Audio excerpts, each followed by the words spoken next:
So we all have dreams, right? But for most of us, they just kind of live in our head. Well, our life coach, Jasna Burza I, has some tangible advice on how to actually make dreams happen. That's this weekend's Sunday check-in. Good morning, Jasna. Good morning. Okay, we all have dreams, and it can seem overwhelming, like, hey, we have dreams, but will they really happen? What's your advice on kind of putting them into motion? It's first and foremost, dare to dream. Most important is a really reminder here on Sunday morning, we remind us to keep believing and keep dreaming. I think it is super important, Susan Elizabeth, to actually write things down. If we don't know what our dreams actually are, how are we going to pursue them? Always coming back to the power of writing things down, right? And I think I'm also really big vision board person. So create a bunch of images, let that inspire you, and keep it very close to you that you can be reminded of every single day. Yeah, I love that idea. I've been doing that since you said that. Something else is I kind of get nervous telling others about my dream. Should I talk about that?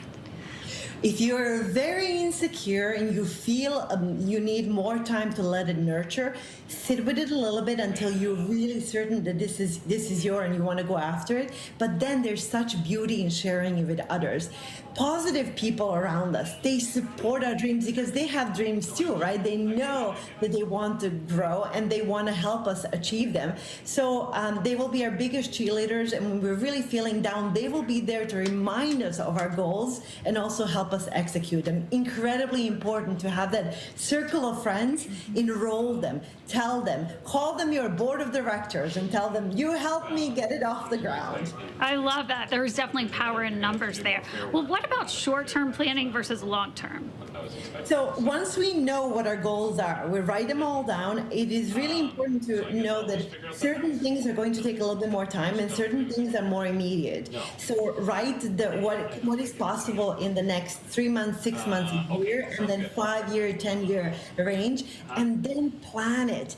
Because when you dissect it and make it more manageable, right, you split it into smaller steps, we're actually more likely to implement those things.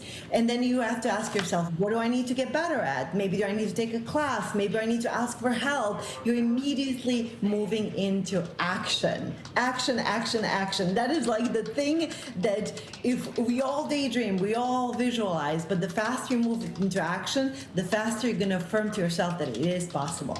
Okay, I love that. We want to get to the action point, but there may be setbacks along the way. And there will be. They are to be expected. We live in, Cinderella world where everything is wonderful, and it's not always, right? So setbacks, failures will happen. I think that if we expect them, if we learn to get up, brush off, adjust, or maybe sometimes pivot, it is incredibly important, but never, ever, ever stop going. Just keep going. You will thank yourself, and you will thank us. Thank you so much, Jasna. Keep chasing that dream, right? That's such a pleasure. Thank you. Well, if you feel a little stirred by this segment and you'd like to take a deeper look into finding your purpose, Jasna has a free video course. We've got a link for you on WCCO.com/links.